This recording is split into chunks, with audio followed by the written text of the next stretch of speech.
Gervonta Davis has just been taken into federal custody again, at least in this wild fictional storyline. That's right! In this scenario, the feds show up on Tank just days after his controversial win over Lamont Roach, and this time, it's not a hit and run, and it's not a house arrest issue.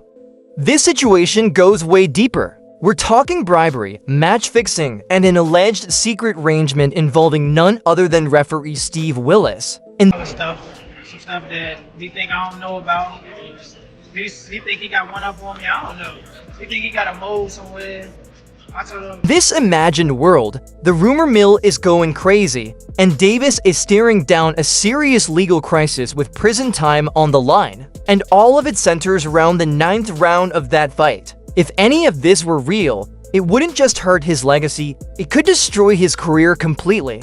Here's how the story unfolds. During the Davis vs. Roach fight, fans immediately noticed something strange in round 9. Davis appeared to take a knee, whether from exhaustion, a clean shot, or just losing his footing. He dropped and everyone saw it. At first, it looked like a simple referee mistake. Bad calls happen in boxing all the time, right? But then the fictional drama escalates. A leaked conversation, supposedly between someone in Davis's camp and a person linked to the New York State Athletic Commission, starts circulating. Yeah, he's like waiting.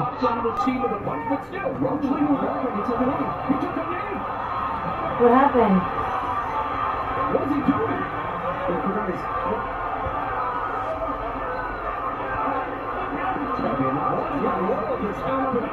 I'm one of the best fighters in the world, man, and it showed tonight. He probably wasn't welling when he said that Grease got in his eye, but if you probably take a knee and the rest stop counting, it should be a knockdown. If that's a knockdown, I win the fight. So, I mean, it is what it is. I'm not banking on that knockdown to win. I just thought I pulled it out. What happens next? Shit, I'm really on it up. Online. And the alarming part? It hints at money being exchanged. Not for equipment, not for promotion, but allegedly to make sure the referee looks the other way if Davis gets in trouble. Obviously, the part with the grease in the eye, that took on a life of its own, you know what I'm saying? That was a headline in the fight.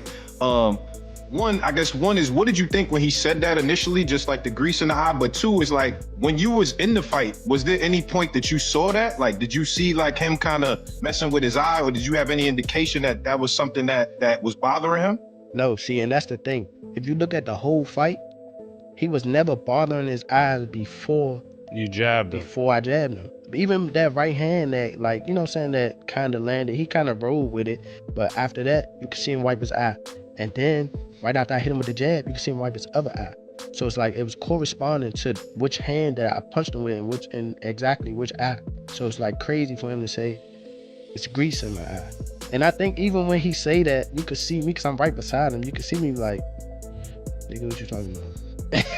So, right. But you say you don't think he welling though. Yeah, whatever, see, but who cares? Like, sweat gonna get in your eye, blood gonna get in your eye, spit fucking around and get in your eye. You know what I'm saying? But it's not like you can be like, all right, time out, ref. Hold on, ref. You can't do that. Right.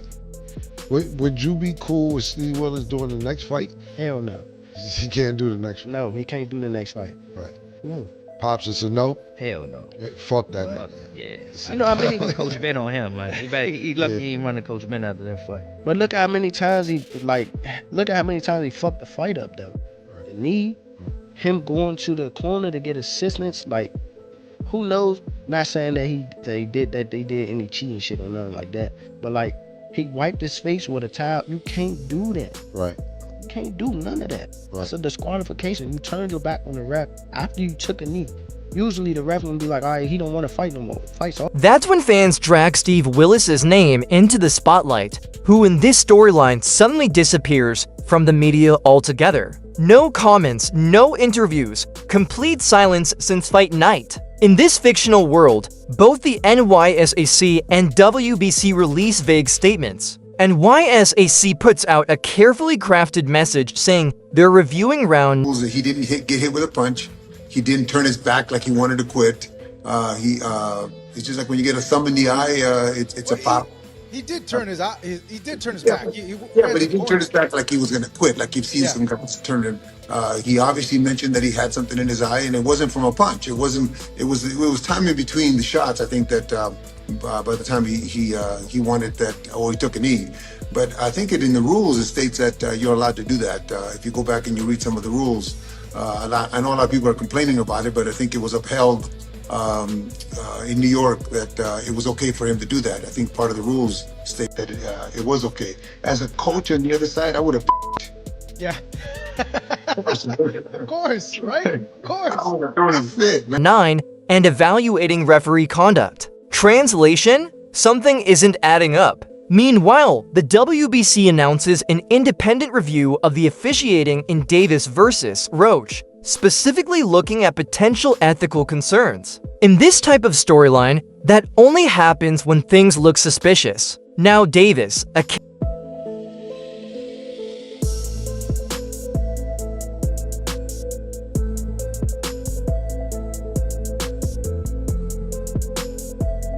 character who already deals with plenty of legal drama, is facing possible bribery charges in this narrative. And this isn't the kind of thing that ends with a fine. In real life, bribing an official in a wasn't relying on that. I was relying on what I was doing in there. I think I was taking control. I think I was landing more shots. I think I was landing more power shots.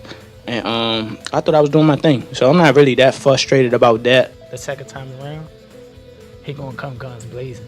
And that's really when it's gonna be. professional sporting event violates the Sports Bribery Act of 1960 and can lead to up to 5 years in prison. In this fictional world, proof of money influencing the outcome of a licensed match would be devastating. So,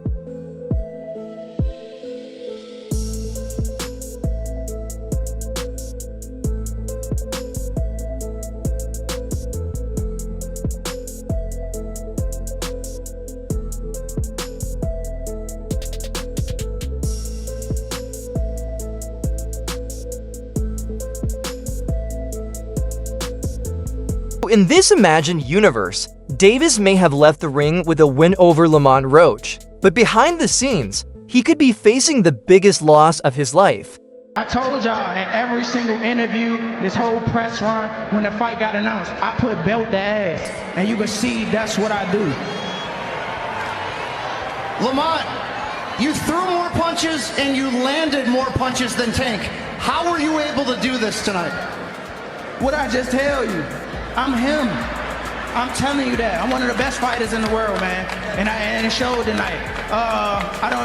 He probably wasn't welling when he said the grease got in his eye, but if you voluntarily take a knee and the rest start counting, it should be a knockdown. If that's a knockdown, I win the fight. So, I mean, it is what it is. I'm not banking on that knockdown to win.